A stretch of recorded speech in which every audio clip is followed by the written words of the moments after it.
Welcome back to our channels, Warriors. We are still growing. If you hadn't had that CO that has no business being a CO, smash that subscribe button. Go and have them smash it right now. First and foremost, let me give a shout out to the individuals who blessed me on the live the other day. Abuelita's Journey, the retired CO, always coming through. Tommy, thank you guys. From the bottom of my heart and on behalf of my family, thank you guys. Now, shout out to the patrons. Crystal Bond, La Reina, Raymond, who upgraded his membership. I see you, big homie. Tony Rex, Hernan, Michael Mua, Winston, Alejandro, Trailero760, Grant, El Skid, Nathan, Hobie Cat, Mika Boy, Abuelita Irma, G, Lead with Love, Charles, Albert 12, AI Vega, John Wick, Esquiel, Big Bad 48, JT, Marshall, Nova, Jack, Linda, Angel, Michigan Wolverines, Mikey 559, the homie Marius, Chevelle 66, Gigi, Abuelita's Journey, and Dallas Herrero. If you have not already signed up for that Patreon, I can guarantee you by the end of this video, you're gonna sign up.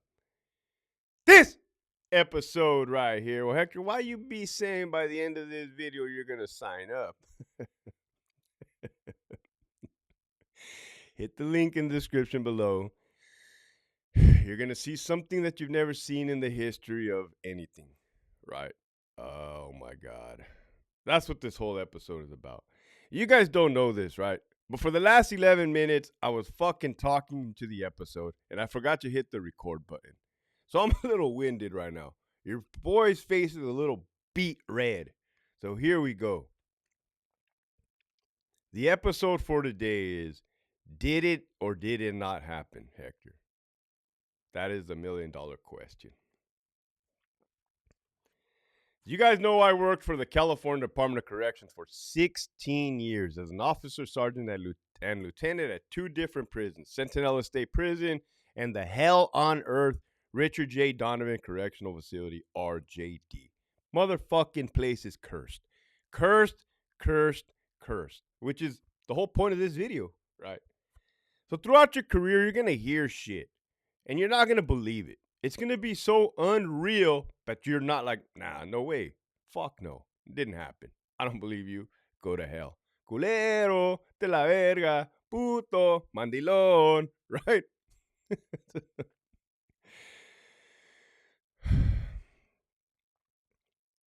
When I was at Centinela State Prison, we got the pipe. The pipe is that blue thing that you see at the malls, the security, it touches the metal thing. Beep, beep, beep.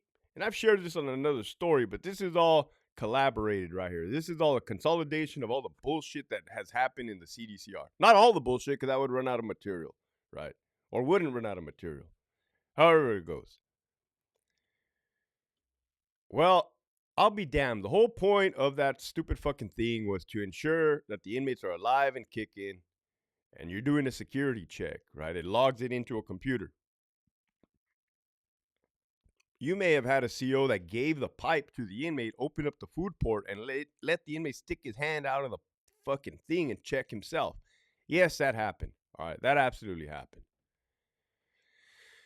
Fast forward in life, you may have had a CO, a correctional officer, up in the gun post on the yard during Christmas, making it rain candy canes, throwing candy canes out of the observation post for the inmate population. Well, Hector, what a nice guy. Really?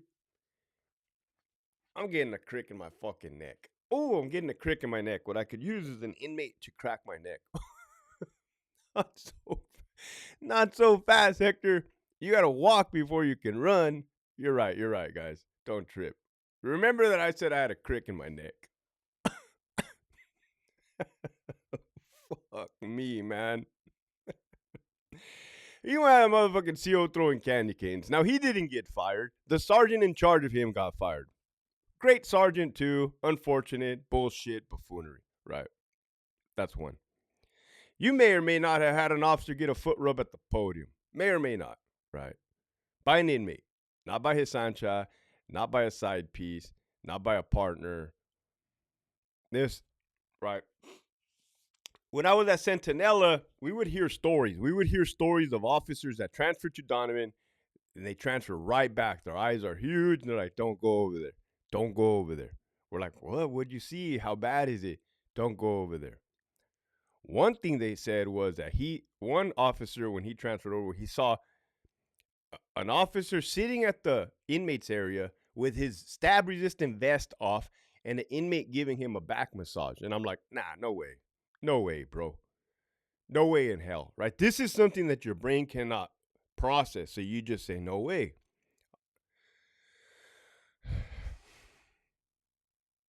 Again, as hard as I find it to believe to this day, there's no doubt that that did happen, right? There just has to, especially with what's going to happen by the end of this video.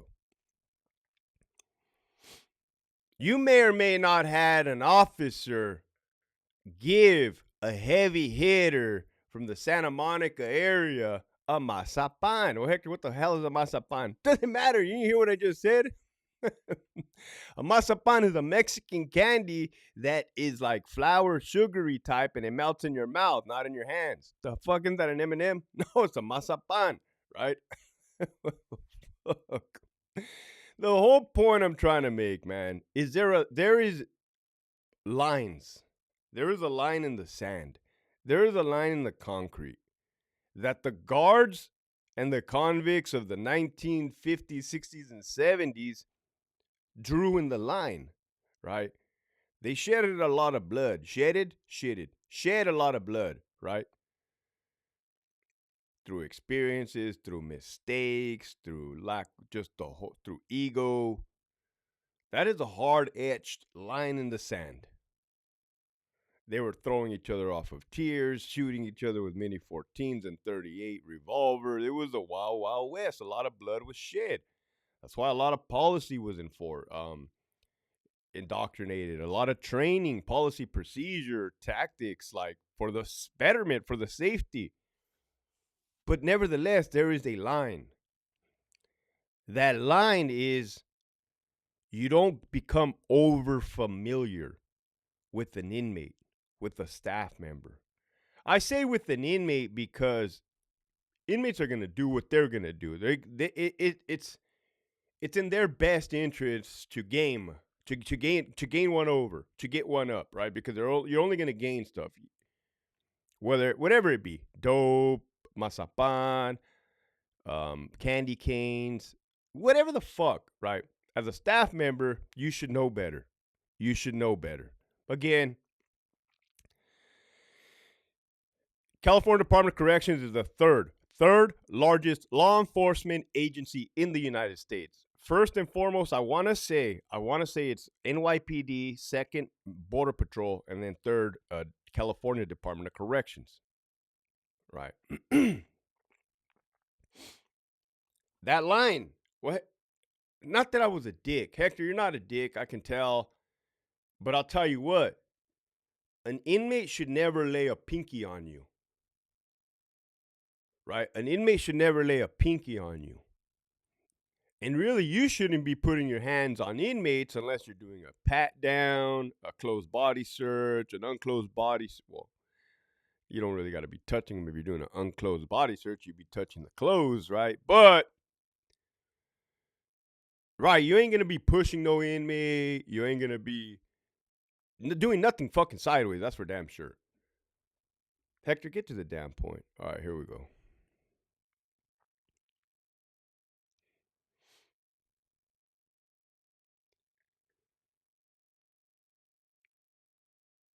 This is the only way I can say it, man. The reason you don't let any inmates touch you at all, the reasons you keep inmates at an arm's length away at all times is because the potential and the propensity for violence. It's there. Well, Hector, is every inmate gonna attack you? Fuck if I know. If in my head I say every inmate's gonna attack me, then guess what? I have that mentality. I get to go home to my wife and kids. I'm not treating them any different. And just in my head, I'm saying every inmate in here is capable of attacking me for which way or another. Well, Hector, that's a little excessive. I don't know, man.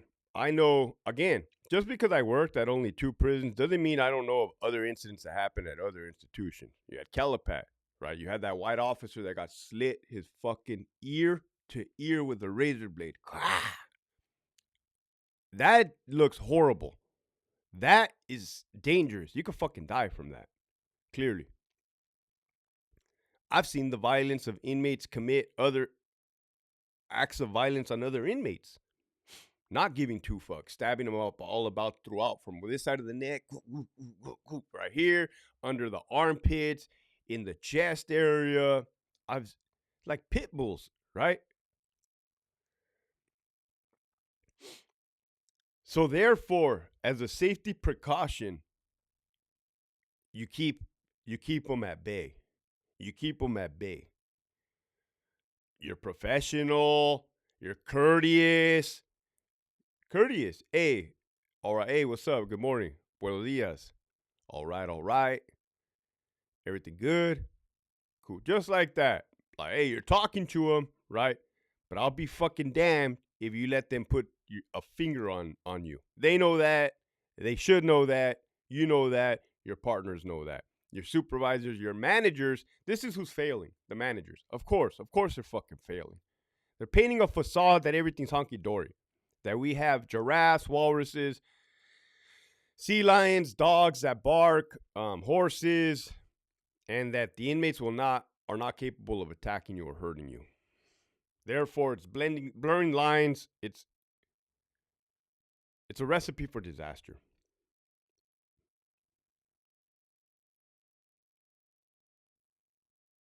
I thought I had seen it all.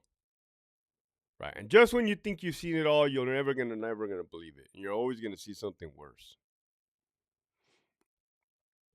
You may or may not have had an officer with a crick in his neck.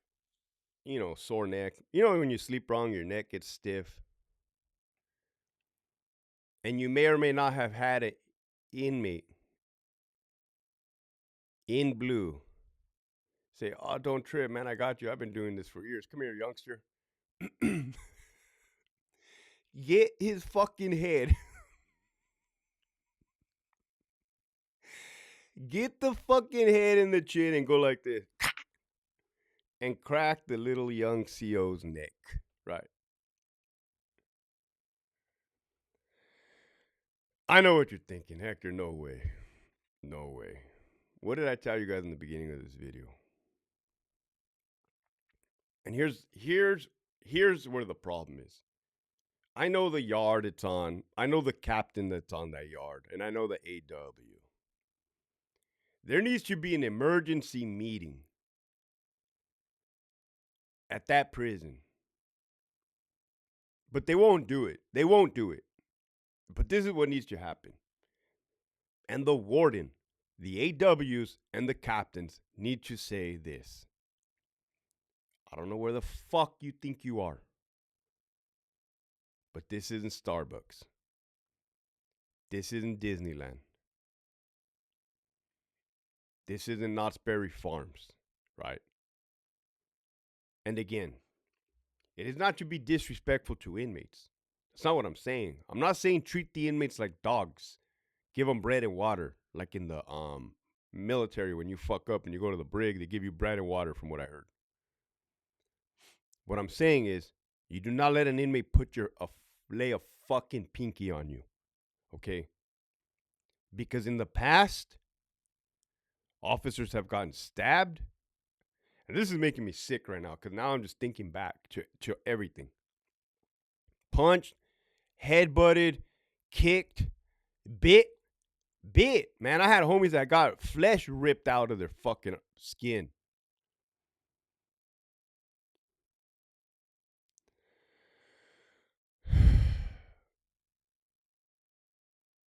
All because of the propensity for violence. All because of the possibility. Is a possibility there that an inmate can hurt you? The possibility is there 110%. 110%.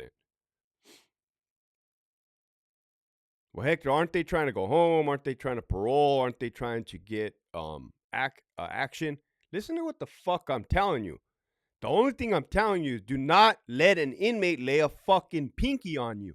And if you don't have the common sense or the wherewithal to accept that, get the fuck out of the department. Quit, because you're a fucking liability and you're going to get people hurt. including yourself. Number two, if you're a manager, have some fucking nuts.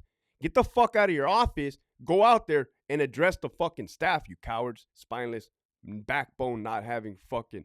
Because when somebody gets killed, you're going to be responsible. You're going to be responsible for your negligence, your. It's disgusting, right? It's disgusting. I got upset there. I didn't mean to get upset. But there's a reason for all of this, man. There's rules. There's unwritten rules.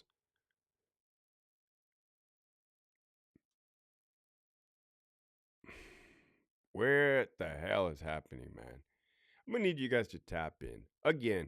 I'm gonna need your guys' opinion. Hit the link in the description below.